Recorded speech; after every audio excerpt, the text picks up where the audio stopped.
Economic calculation channel में professor AC Mittal सभी विद्यार्थियों का हार्दिक अभिनंदन करते हैं।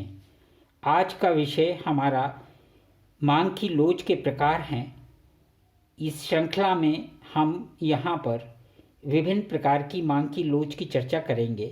चर्चा करने से पूर्व सभी विद्यार्थियों से ये अपेक्षित है कि वह पूरा वीडियो देखें, जिससे कि चैप्टर की कोई भी महत्वपूर्ण जानकारी आपसे न छूटे।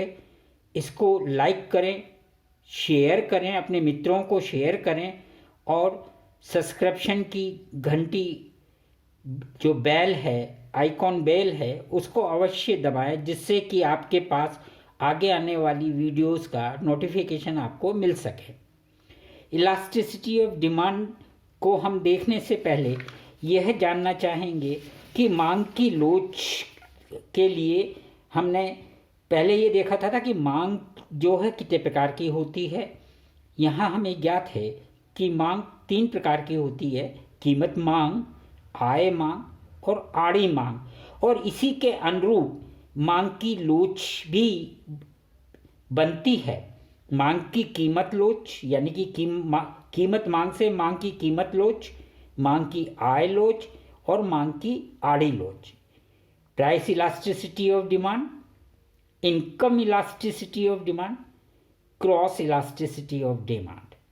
अब मांग की कीमत लोच, पूर्व मांग की लोच पार्ट 1 में हम चर्चा कर चुके हैं मांग की लोच के बारे में। तो यहाँ हम जो दूसरा विषय है कि मांग की आय लोच या इनकम इलास्टिसिटी ऑफ डिमांड, हमें ये पता ही है।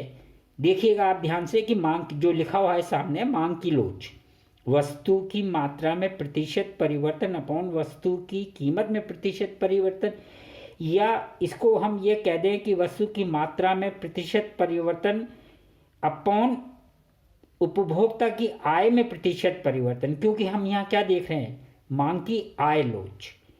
तो आय लोच जब देखना है तो आय का प्रतिशत परिवर्तन देखना पड़ेगा। और इसको अगर हम संकेत के रूप में कहें तो EDI के रूप में हम संकेतित करते हैं। E का मतलब इलास्टिसिटी, D का मतलब डिमांड और I का मतलब इनकम, यानी इलास्टिसिटी ऑफ डिमांड। तो यहाँ पर हम ये देख रहे हैं कि अगर इसको सूत्रीकरण करें तो delta X upon X into 100 बटा delta I upon I into 100। आपको पता ही है कि डेल्टा X की परिवर्तन को बता रहा है और X और I पूर्व की मात्राओं को बता रहा है। अगर इसको पुनर्व्यवस्थित कर दें तो हमारे पास सूत्र क्या निकल के आ जाता है, dx अपॉन x, यानी वस्तु x की मात्रा बटा वस्तु x की पूर्व की कीमत बटा di अपॉन I। अगर इसको दोबारा से हम सही तरीके से लिखने की कोशिश करें तो हमारे सामने ये चीज़ आ जाती है कि dx बटा di गुणा I अपॉन x। यहाँ आपको पता ही है I उपभोक्ता की आय है और di उपभोक्ता की आय में परिवर्तन है। या इसको नीचे देखिएगा आप, जो हमने लिखा है EDI dx upon I upon x। तो यहाँ हम मांग की आय लोच के विषय में जान सकते हैं। अब प्रश्न उठता है मांग की आड़ी लोच। आड़ी का मतलब एक वस्तु की मांगी गई मात्रा और दूसरी वस्तु की कीमत में हुए परिवर्तन के कारण एक वस्तु में मांगी गई मात्रा के विषय में हम यह बताना चाहते हैं। तो मांग की आड़ी लोच को हम कैसे कहेंगे, वस्तु की मात्रा में प्रतिशत परिवर्तन बटा अन्य वस्तुओं की कीमत में परिवर्तन। या इसको अगर फार्मूले में हम लिख दें तो लास्ट में आप देखिए क्लियर लिखा हुआ है, डेल्टा X अपॉन X बटा डेल्टा PY अपॉन PY, यानी दूसरी वस्तु की कीमत में परिवर्तन और पूर्व की कीमत उस वस्तु की। अगर इसे हम और आगे चलें तो स्पष्ट रूप से कह सकते हैं EDC यानी elasticity of cross elasticity of demand dx upon px into py upon x।